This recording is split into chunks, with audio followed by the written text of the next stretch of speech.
আমার মোবাইলে ছিল 2000 টাকা, টাকা ছিল, টাকাটাও বের করেছে, মোবাইলটাও নিয়ে নিয়েছে।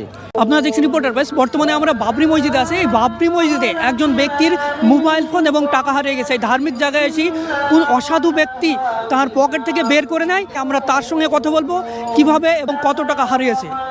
যেখানে তালাত কোরআনে তেলাওয়াত হয়েছে ওখান থেকে টাকাটা আমার বের করে নিয়েছে, প্লাস মোবাইলটা নিয়ে নিয়েছে আমার কাছ থেকে। কত টাকা ছিল আপনার? আমার মোবাইলে ছিল 2000 টাকা, আর আমি নদিয়া জেলা ডিস্ট্রিক্টের মেম্বার, আমি জেলা পরিষদের। আর এই জিনিসটা বের করে নিয়েছে, টাকাটা আমার বের করে নিয়েছে। মোবাইলে পকেটে টাকা ছিল, টাকাটাও বের করে নিয়েছে, মোবাইলটাও নিয়ে নিয়েছে। টাকা মোবাইল দুটো নিয়ে নিয়েছে। দুটো নিয়ে নিয়েছে। আপনি কি চাইছেন এখন? আরে মোবাইলটা পায়, আমার মোবাইলে বহুত কাগজপত্র আছে, কোন নাম্বার আছে।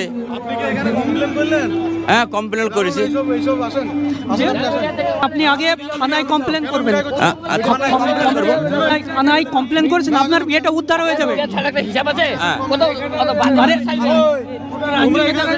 আপনারা দেখতে পাচ্ছেন যে এখানে একজন দাদা, তার ফোন হারিয়ে গেছে। কিন্তু আপনাদের সকলের কাছে অনুরোধ থাকবে যাতে আজকে অপ্রীতিকর ঘটনা ঘটাবেন না, কারণ ইনি দাদা এসেছেন নদিয়া থেকে আসার পরে যে টাকা এবং ফোন দুটো হারিয়ে গেছে।